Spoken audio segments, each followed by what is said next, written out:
సందేశాలను amazing facts ministry స్నేహితులు మీ కొరకై సమర్పిస్తూ ఉన్నారు.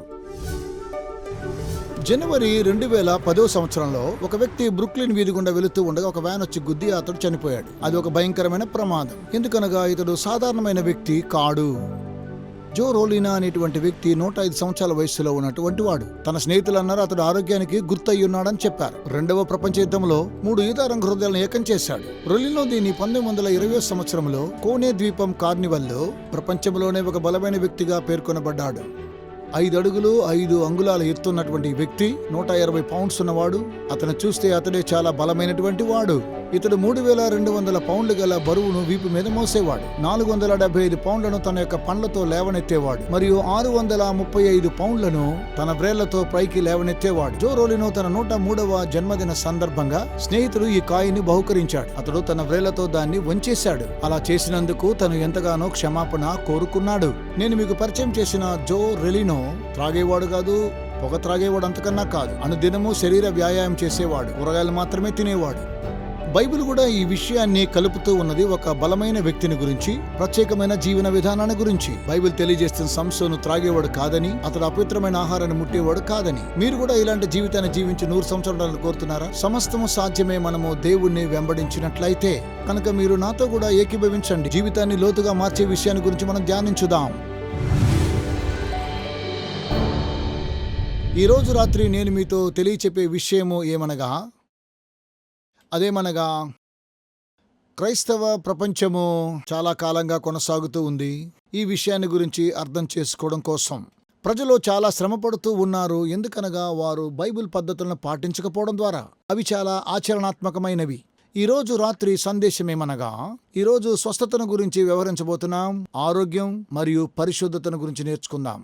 ఇది ఎలా ప్రారంభమవుతుంది అనగా ప్రవచనానుసారమైన పుస్తకం దానియేలు గ్రంథము 1వ అధ్యాయంలో నెబుకద్నెజరు బబులోను రాజ్యాన్ని జయించిన తరువాత అతడు కొంతమందిని దేశంలో ఉన్నటువంటి మంచి జ్ఞానం కలిగినటువంటి వారిని తీసుకుని వచ్చాడు.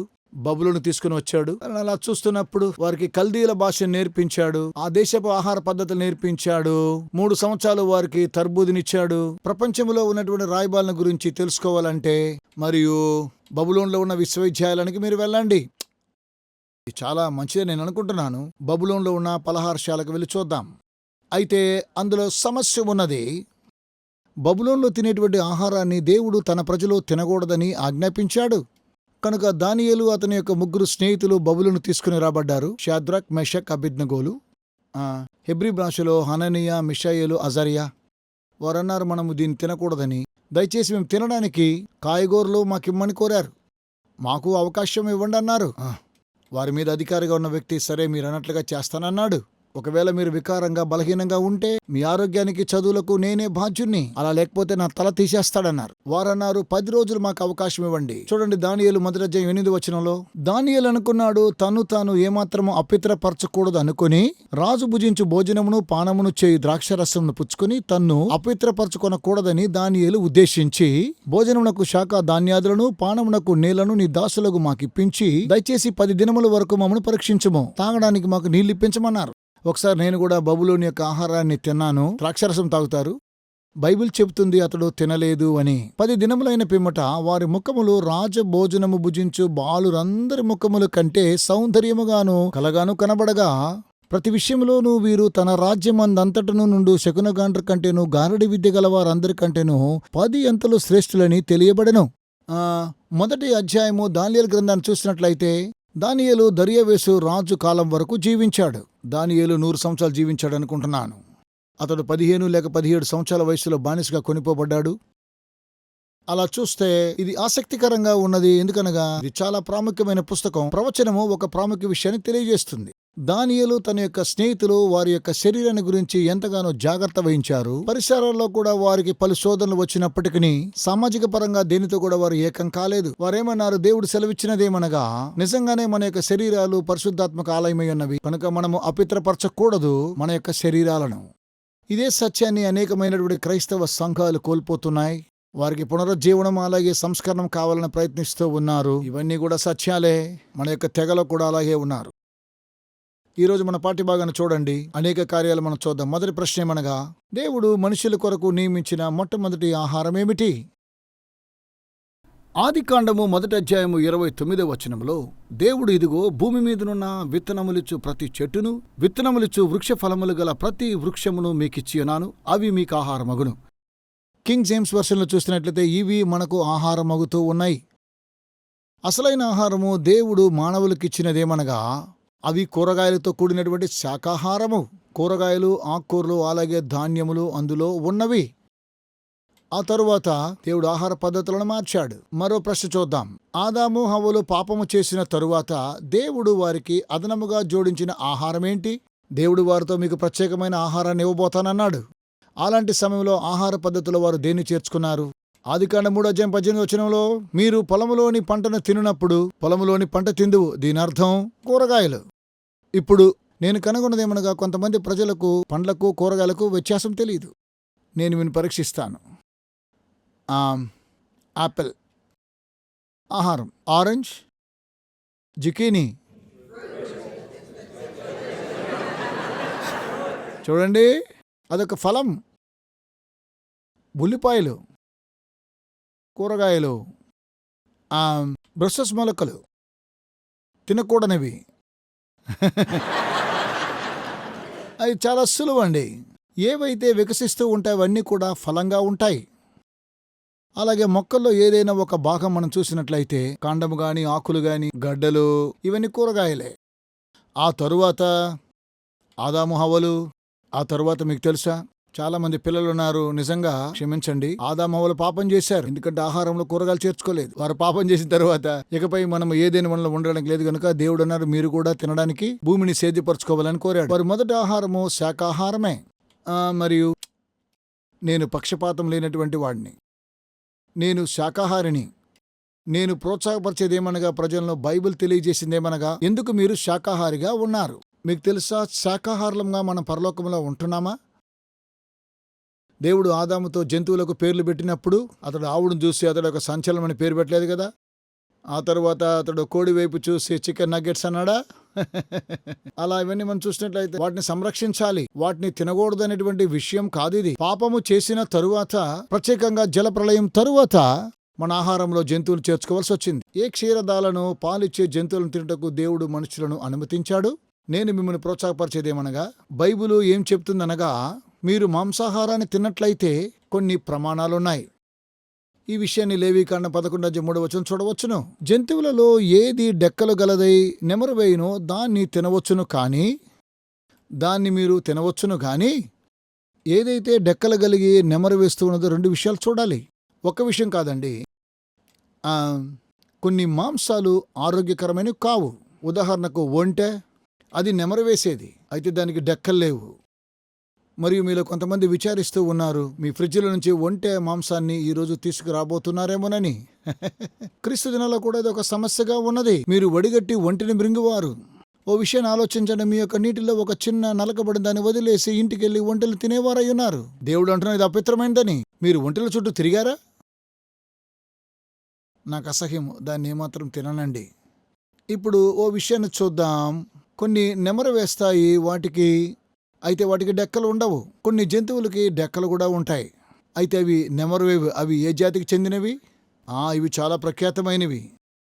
పురేకో, పందండి, హాగ్, అలాగే పంది విడిగా నుండి 2 డెక్కలు గలది గాని అది నెమరువేయదు గనుక అది మీకు అపవిత్రము. వాటి మాంసమును మీరు తినకూడదు, వాటి కళేబరములను ముట్టకూడదు, అవి మీకు అపవిత్రములు.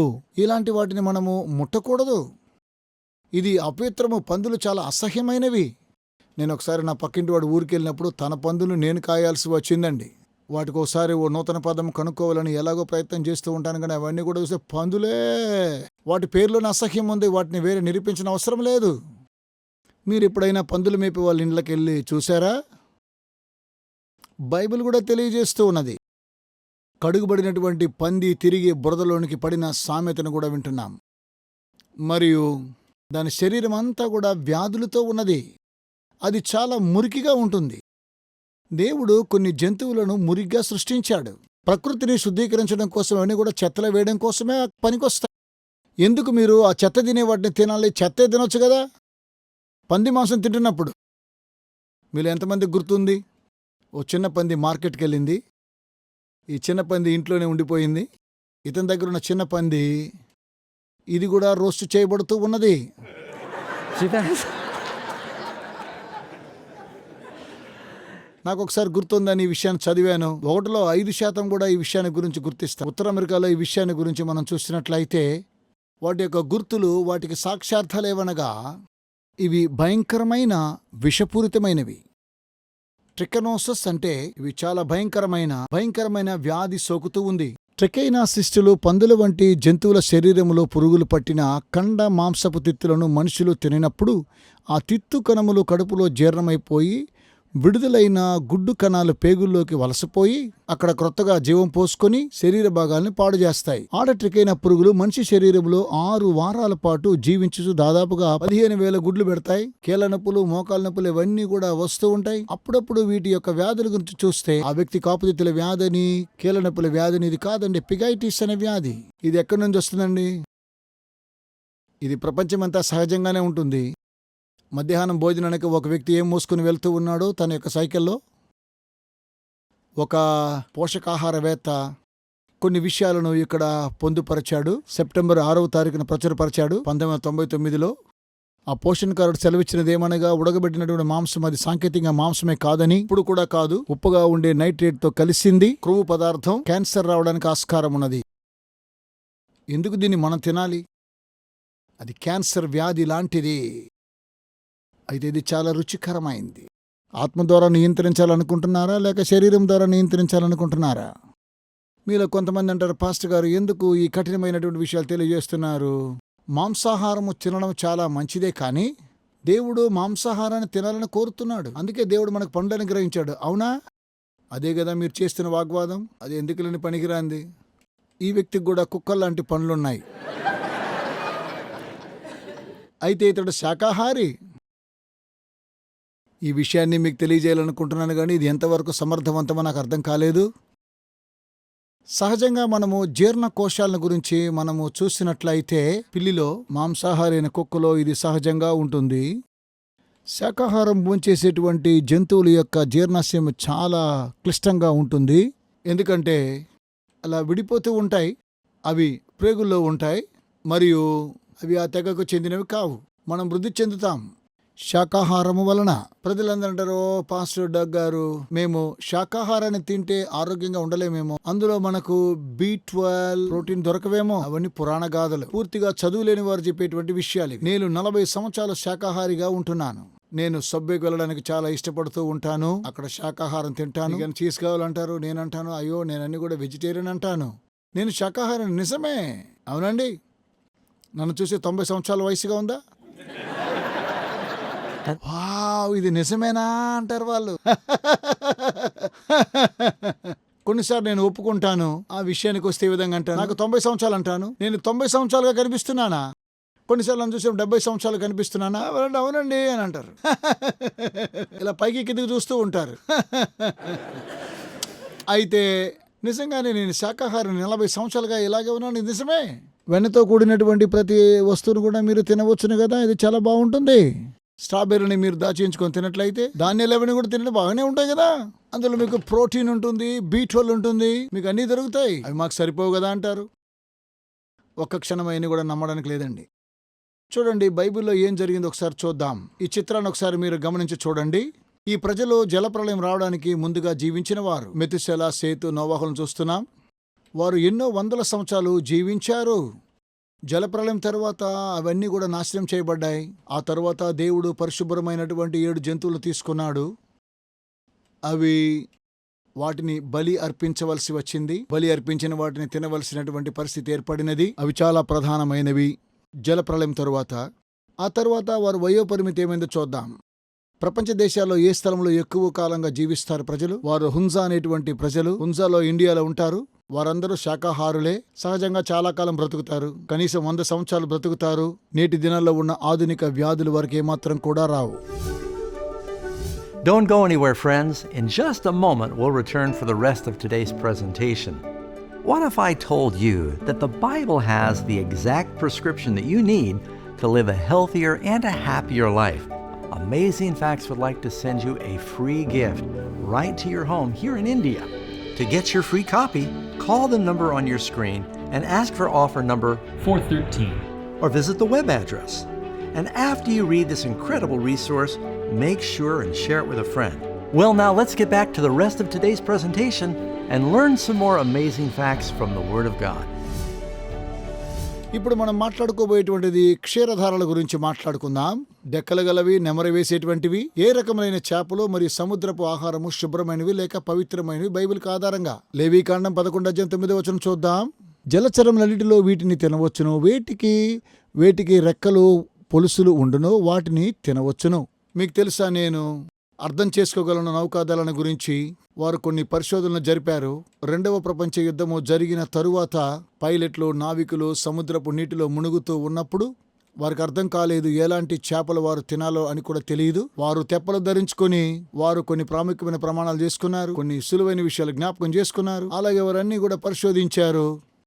అందులో కొంతమంది ఇలాగ ఆలోచించేసి బైబిల్ ఏం చెప్పారనగా, రెక్కలు గలవి అలాగే పొలుసులు గలవి వాటిని తినవచ్చునా తినకూడదనేటువంటి విషయాన్ని గురించి ఆలోచించి నావికులు చేసిన మంచి కార్యాన్ని బట్టి ఎంతగానో సంతోషిస్తున్నాం. వారు కనుగొన్నదేమనగా, చాలా వాటిలో విషం ఉండదని అలాగే పారిశుద్ధ్యం లేదని కనుగొన్నారు. క్యాట్ ఫిష్ చూస్తే వాటికి పొలుసులుండవు. నేను నా సహోదరుడు క్యాట్ ఫిష్ని పట్టుకుని మా తండ్రి బ్యాగులు వేసేవాళ్ళం. మియామి బీచ్లో మేమన్నీ ఇలా చేసేవాళ్ళం. అలాగే గాలం తీసిన తర్వాత క్యాట్ ఫిష్ చూస్తాం. మా సోదరుడు యొక్క వేలు అందులో ఇరుక్కుపోయింది. అది చాలా విషంతో కూడింది. తన యొక్క వేలు వంచలేకపోయాడు. ప్రజలు వీటిని కూడా తింటున్నారు. మనం కూడా తిన్నాం గతంలో. సొరచేపలు, వాటిని గమనిస్తే మృదులాసి లాంటి పదార్థము బయట కనిపిస్తుంది. అది విషపూరితమైంది. కొంతమంది ఆశ్చర్యపోతున్నారు, ట్యూనా చేప గురించి ఏంటి? ట్యూనా చేప చాలా చిన్నదే, వాటికి పొలుసులున్నాయి. ఇవన్నీ ఎలా ఉన్నాయి? అపవిత్రమైనటువంటి జంతువులేంటి చూద్దాం. సముద్రంలో చూస్తే లేవీకాండం 11:10 సముద్రములలోనేమి నదులనేమి సమస్త జలచరంలోనూ సమస్త జల జంతువుల్లోనూ వేటికి రెక్కలు పొలుసులు ఉండవో అవన్నీ మీకు హేయములు. బైబిల్ గ్రంథంలో దేవుడు ఒకవైపున హేయమని చెప్తున్నాడు, మరోవైపున కొన్ని ఆశీర్వాదకరమని తెలియజేస్తున్నాడు. దేవుడు వేటినైతే హేయమని చెబుతూ ఉన్నాడో అవి హేయమైనగా ఉంటూ ఉన్నాయి. అలాగుననే ఈ చట్టాలన్నీ కూడా ఒక తెగకు చెందిన ప్రజలకు మాత్రమే కాదు. ఇవన్నీ దేవుడు ప్రారంభంలో మానవాళికి ఇచ్చాడు. పక్షుల గురించి ఏంటి? ఏ పక్షులు అపవిత్రమైనవి?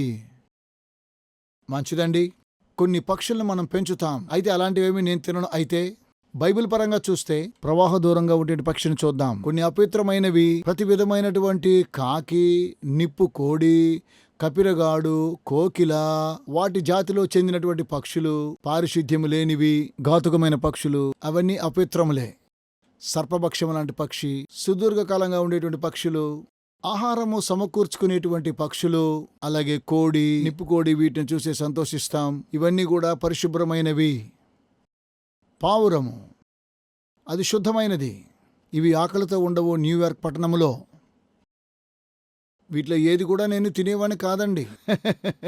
కొన్ని ప్రత్యేకమైన వర్గానికి చెందినవి ఉన్నాయి. పవిత్రమైన మరియు అపవిత్రమైన జంతువులను గూర్చిన నియమములు మోషే ఆచార ధర్మశాస్త్రములో భాగమేనా? ఈ విషయాన్ని ముందుగా విన్నారా? లేదండి. ఈ విషయాన్ని ఆదికాండము 7వ అధ్యాయములో దేవుడు నోవాహుతో ఓడలోనికి జంతువులు తీసుకురమ్మన్నాడు. జతలుగా వాటిని ఓడలో కూర్చమన్నాడు. అన్నీ కాదండి, అపవిత్రమైనటువంటివి కూడా 2 వెళ్ళాయి. పరిశుభ్రమైనటువంటివి 7 జతలుగా వెళ్ళాయి. నీవును నీ ఇంటి వారును ఓడలో ప్రవేశించుడి. పవిత్ర జంతువులలో ప్రతి జాతి పోతులు 7, పెంటలను 7, పవిత్రములు కాని జంతువులలో ప్రతి జాతి పోతును పెంటియు 2. వాటిలో కొన్ని జింకలు ఉండొచ్చు, ఎద్దులు 7 జతలు కూడా ఉండవచ్చును, 6 రకాలైన ఆవులు కూడా ఉండవచ్చును. ఈ విధంగా వాటిని మనం వివరిస్తూ ఉండవచ్చును. అలాగుననే ఇక్కడ మీరు ఎంతమంది నోవాహు బంధువులై ఉన్నారు? అందరూ అని నేను అనుకుంటున్నాను. ఎంతమంది పాస్టర్ ప్రశ్న వేస్తే చేయి చూపిస్తారు? చివరిగా కొంతమంది చేతులు పైకెత్తుతారు వారికి ప్రశ్న బట్టి. మనమందరము నోవాకు బంధువులమే. దేవుడు అపవిత్రమైనవి పవిత్రమైనవి ప్రారంభంలోనే వేరుపరిచాడు. ఈ విషయాలన్నీ కూడా ఈరోజు మనం గ్రహించాలి. ఆరోగ్యకరమైన సూత్రాలు పాటించాలి. అలాగుననే నేషనల్ జియోగ్రఫిక్ వారు ఒక ఆర్టికల్ రాశారు కొన్ని సంవత్సరాల క్రితం. బ్లూ జోన్స్ దీర్ఘకాల జీవన శాస్త్రాన్ని గురించి రాశారు. దీర్ఘకాలంగా జీవించిన మానవుల గురించి రాశారు. వాటిని 3 తెగలుగా వారు విభజించారు. జీవించిన ప్రజలు సైదీనియాలో, మధ్యధరా తీరంలో, జీవించినటువంటి ప్రజలు ఓకనవా జపాన్లో, ప్రపంచంలో ప్రాచీనమైన వారు మూడవ తెగవారు ఎవరనగా seventh day Adventist Loma Linda. ఆమె సెవెంత్ డే అడ్వెంటిస్ట్. అదొక ప్రాంతం అండి. అది భూభాగంలోని క్రింది ప్రాంతంలో ఉండి ఏకాగ్రత చూపించిన వారు ప్రత్యేకంగా దీన్ని సెవెంత్ డే అడ్వెంటిస్ట్ అని అన్నారు. వారికి ఉన్నటువంటి గుణాతిశయం ఏంటి? ఆరోగ్యకరమైన జీవిత విధానం.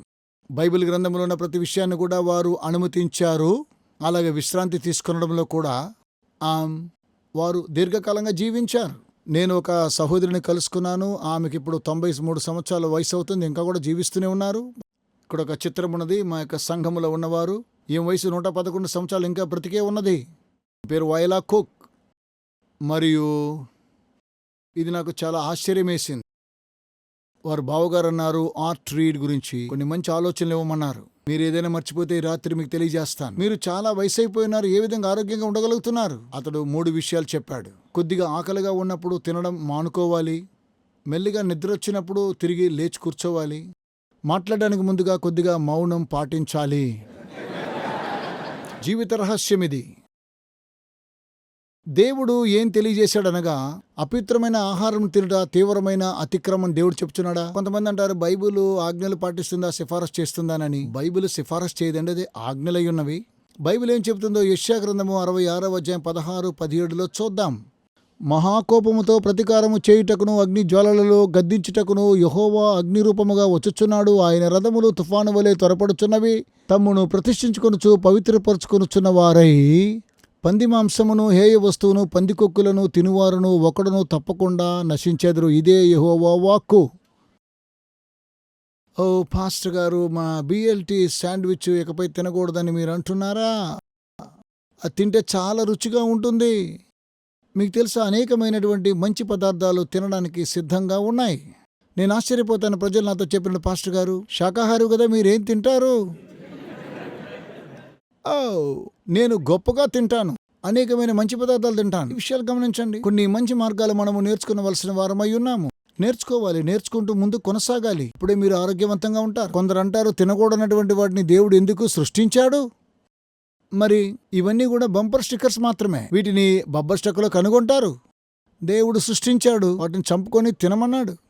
ఏ జంతువునైనా చంపుకొని తినమని ఆయన తెలియజేశాడా? ప్రజలు ఈ వాక్యాన్ని చూపిస్తారు. 1 తిమోతి 4:4లో దేవుడు సృజించిన ప్రతి వస్తువును మంచిది, కృతజ్ఞతాస్తుతులు చెల్లించి పుచ్చుకునే యెడల ఏదియూ నిషేధింపతగినది కాదు. కృతజ్ఞతాస్తుతులు చెల్లించి ప్రార్థించినట్లయితే ముందు వెనుక వ్రాయబడినటువంటి విషయం వారు అర్థం చేసుకున్న జాలరు. అవన్నీ కూడా వాక్యం చేత పరిశుద్ధపరచబడుతున్నాయి. దీని అర్థం సృష్టించబడినవి దేవుని యొక్క వాక్యము ద్వారా అంగీకరించబడాలి, ప్రార్థన ద్వారా పవిత్రపరచబడుతున్నాయి. అయితే దీని యొక్క భావన క్రైస్తవులు విశ్వసించేదేమనగా, ఒక బాబు నేను కొద్దిగా మునిగిపోతున్నట్లుంటుంది, అలా ఆలోచించే క్రైస్తవులు ఉన్నారు. దీని ఉద్దేశం ఏమనగా, మనం చట్టం నుంచి విడుదల పొంది ఉన్నాము. మన ఆరోగ్యపరమను బట్టి మనం ప్రార్థించి తింటే దేవుడు దీవిస్తాడు అనుకుంటాం. మీ పిల్లల యొద్ద నుంచి మీరు ఏం కోరుతున్నారు? మీరు ఎంతమంది తల్లిదండ్రులు ఉన్నారు? మీలో చేతులు పైకెత్తుతున్నారా? మీరు పని చేయడానికి ఒకరోజు సిద్ధపడుతూ ఉండగా మీ పిల్లలు వారి సొంత ఆహారాన్ని ఏర్పాటు చేసుకున్నప్పుడు వారిని మీరు గమనించినట్లయితే చక్కెరతో కూడిన వేసుకుని వారి యొక్క గిన్నెలో మరలా వాటి మీద చక్కెర వేసినట్లయితే, ఆ తర్వాత ఫ్రిడ్జ్లోనికి వెళ్ళి చాక్లెట్ ఐస్ క్రీమ్ తీసుకుని ఇంకేదో కొద్దిగా సిరప్ అందులో వేసుకుని వీటన్నిటి మీరు చూసిన తర్వాత, అరే నువ్వు ఏం చేస్తున్నా అర్థం కాలేదా? అమ్మ నాన్న భయపడకండి, యేసయ్యతో దీన్ని ఆశీర్వదించమని అడుగుతాను. సరే మీరు ప్రార్థిస్తున్నారు కదా, ప్రార్థన చేస్తున్నారు కదా, మంచిదే. మీరు ఎంతమంది దీన్ని అంగీకరిస్తారు? మనము ఈ విధంగా చేసి ఎందుకు దేవుణ్ణి శోధించాలి? మనం చేసే ప్రతికూలమైనటువంటి కార్యక్రమాలు బైబిల్ గ్రంథంలో ఉన్నటువంటి పద్ధతులను పాటించకుండా ప్రార్థించామంటాం. బైబిల్ ఏం తెలియజేస్తూ ఉందనగా, ఓ విషయాన్ని గురించి మనం పరిశీలించినట్టు ఓ పెద్ద సందర్శనం యూదుల మధ్య, క్రైస్తవుల మధ్య, అన్యుల మధ్య. యూదులైన క్రైస్తవులు అంటున్నారు, ఆ మాంసాన్ని బలిగా అర్పించారు, మీరు దీన్ని తినవచ్చునా? విగ్రహం వడ్డిదని మనకు తెలుసును. మనం ప్రార్థన చేసి తింటే అవి పవిత్రమైనటువంటి జంతువుల గురించి. వాటిని అన్యుల మార్కెట్ స్థలం నుంచి తీసుకుని వచ్చినట్లయితే, మేక అయినా, టర్కీ అయినా, గొర్రె అయినా, ఏదైనా సరే, యూదుల యొక్క మనస్సాక్షి చాలా సున్నితమైనటువంటి మనస్సాక్షి. అది అన్యుల మార్కెట్లో నుండి వచ్చింది. కసాయివాడు ఆలోచిస్తాడు, వారు దేవునికి బలిగా అర్పించిన తరువాతనే, పౌలు అంటున్నాడు, ఇవి వాక్యము ద్వారా శుద్ధీకరించబడుతూ ఉన్నాయని. మేకనో గొర్రెనో తినవచ్చు అంటున్నాడా? మీరు ప్రార్థన చేశారు కదా, విచారించిన అవసరం లేదు. మీరు ఎంతమంది చైనా ఆహారాన్ని, చైనా రెస్టారెంట్కి వెళ్తున్నారు? ఈ వారంలో నేను చేశాను. నేను లోపల ప్రవేశించాను, అక్కడ బుద్ధుడు ఉన్నాడు. ఆ రెస్టారెంట్లో కొంతమంది క్రైస్తవులకు ఈ యొక్క సమస్య కలదు. అయ్యో, నేను ఇక్కడ తినను, ఇక్కడ బుద్ధుడు ఉన్నాడు కదా, తింటే బుద్ధునికి రెస్టారెంట్ సాయం చేసినట్లు అవుతుంది కదా. పౌలు అంటూ ఉన్నాడు, ఆహారం కోసం ప్రార్థించండి, విచారించకండి. ఆహారం తయారు చేసేవాడు బుద్ధమస్తుడు ఏంటో దాని గురించి అవసరం లేదు. ఇదో పెద్ద సమస్య అయిపోయింది. మీరు దేనైనా తినవచ్చని వ్రాయబడి ఉందా? అది నీ యొక్క బాధ్యత అయి ఉన్నది. మనకందరికీ తెలుసండి, మనం ఏ మంచి ఆహారం తింటే మనకు ఆరోగ్యకరంగా ఉంటుందని, ఎంత తినగలమో మన ఆరోగ్యానికి సహాయకరంగా ఉంటుందని. అపోస్తల కార్యములు 10వ అధ్యాయంలోని పేతురు యొక్క దర్శనాన్ని చూస్తున్నాం కదా. మీలో కొంతమంది జ్ఞాపకం ఉంటుంది. కొర్నేలుతో తెలియజేస్తున్నాడు, అన్యులు వారి కుటుంబం అంతా కూడా అన్యులయ్యున్నారు. ఒక దేవదూత అంటున్నాడు, పేతురుని పిలిపించి నువ్వు వినాలి. వారు పేతురు దగ్గరకు మనుషులను పంపించారు. యూదులు అన్ని జనులకు ప్రసంగించరు. ఆ రోజుల్లో పేతురు మిద్దె మీద ప్రార్థన చేస్తూ ఆకలిగొన్నాడు. దేవుడు ఒక దర్శనాన్ని ఇచ్చి ఒక పెద్ద దుప్పటిని చూపించాడు. 4 అంచులు కలిగేది పరలోకం దిగొస్తుంది. ఇందులో జంతువులు చంపుకొని తినమన్నాడు. పేతురు ఏమన్నాడో చూద్దాం. వద్దు ప్రభువా అన్నాడు. అపవిత్రమైనటువంటి వాటిని నేను ఎప్పుడు కూడా తినలేదు అన్నాడు. బైబిల్ తెలియజేస్తున్నది, నేను పవిత్రపరిచిన వాటిని అపవిత్రమని చెప్పవద్దు. అతడు ఆశ్చర్యపోయాడు. ఈ విధంగా 3 సార్లు జరిగింది. దర్శనంలో చూశాడు కనుకనే తినలేదు అతను. ఆ దుప్పట్లో ఉన్న వాటిని ఏది కూడా తినలేదు. ఆ దర్శన భావం ఏంటోనని ఆశ్చర్యపోతూ ఉన్నాడు. కొంతమంది అన్యులు క్రింద తలుపు తడుతూ ఉన్నారు. వీటిని గురించి అడుగుతున్నారు. ఈ దర్శనాన్ని గురించి చెబుతున్నాడు. పేతురు అంటూ ఉన్నాడు, అయితే ఏ మనుష్యుడును నిషేధింపదగిన వాడని అయినను అపవిత్రుడని అయినను చెప్పకూడదని దేవుడు నాకు చూపించాడు. అది నిషేధింపదగినటువంటి పంది లాంటిది కాదని, ఏ మనుషుడు అపవిత్రుడు కాడని యూదులు అన్యులను అపవిత్రులను ఎంచుతున్నారు. ఈ దర్శనము ఆహారం గురించినది కాదు. సువార్తను అన్ని జనులకు తీసుకుని వెళ్లడమే దర్శనం. కనుక అట్టి వారిని పాస్టర్లు కించపరచుకోవడం తెలియజేస్తున్నాడు. వాస్తవంగా ఆ స్థలంలో ఏం జరిగిందో చూద్దాం. తినకపోవడం ద్వారా వచ్చినటువంటి వ్యత్యాసం ఏంటి? మీకందరికీ తెలుసా, పాపం ద్వారా మనము శోధించబడుచున్నామోనని. మన మొదటి తల్లిదండ్రులైన ఆదామవులు తినకూడని దాన్ని తిన్నారు కనుకనే. ఈ అమేజింగ్ ఫ్యాక్ట్స్ యొక్క బైబిల్ సిద్ధాంతాలను ఇంకా మేము తెలుసుకోవచ్చునా? ఈ సత్యవాక్యం తెలుసుకోవడానికి మరో వారం వరకు వేచి ఉండని అవసరం లేదు. అమేజింగ్ ఫ్యాక్ట్స్ యొక్క మీడియా లైబ్రరీని మీరు దర్శించండి. AFTV.org ద్వారా మా AFTV.org ని మీరు సంప్రదించండి. మీరు ఆడియో వీడియోని విని సంతోషించవచ్చును. మా ప్రదర్శనలు ఆడియో రూపంగాను ప్రింటెడ్ మెటీరియల్ గా మీకు ఉచితంగా అందిస్తాం. 24 గంటలు వారం అంతటా కూడా మీ కంప్యూటర్ తీసుకుని మాకు వ్రాయండి.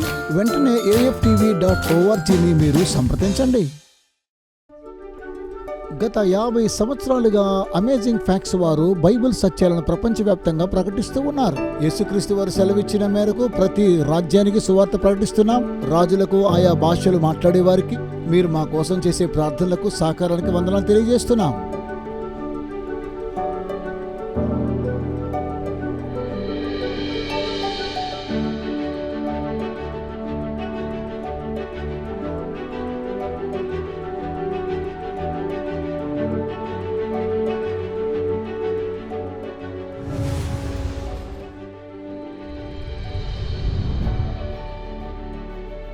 మర్చిపోకండి, ఈ రోజు ఉచిత ఆఫర్ని పొందుకోవడం కోసము మీరు చేస్తూ ఉన్నటువంటి సహాయాన్ని బట్టి మీకు వందనాలు తెలియజేస్తూ ఉన్నాం. యేసుక్రీస్తు సువార్తను ప్రపంచానికి తీసుకుని వెళ్ళాలి. రాబోయే వారం మాతో కూడా కలుసుకోండి. దేవుని యొక్క వాక్యం ద్వారా లోతైన సత్యాలు తెలుసుకుందాం. ఆశ్చర్యమైన సత్యాలు మనం నేర్చుకోబోతున్నాం.